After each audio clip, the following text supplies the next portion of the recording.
प्रश्न पहा, एक कार ताशी 40 किलोमीटर पर हवर धावते तर ती 1200 मीटर किती वेळात जाईल? याचं ट्रिकने उत्तर कसं काढायचं आज आपण पाहूया. सर्वप्रथम मांडणी करून घ्यायची. 1200 भागाकारामध्ये 40 घ्यायचे, त्यानंतर गुणाकारामध्ये किलोमीटर पर हवर काढताना 18/5 घ्यायचे, हे सूत्र आहे. नंतर भाग द्यायचा.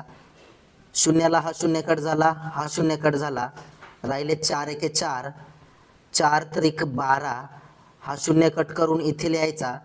पुन्हा 5 एके 5, 5 सक 30, राहिले 6 आणि 18 यांचा गुणाकार करायचा, बरोबर 6 आठे 48चे 8, हातच्या आला 4 आणि 6 एके 6, 6 आणि 4 10, बरोबर आपलं उत्तर आलं 108 सेकंद. 108 सेकंदात जाईल. असेच व्हिडिओ रोज पाहण्यासाठी आपल्या चॅनलला सबस्क्राईब करा आणि व्हिडिओला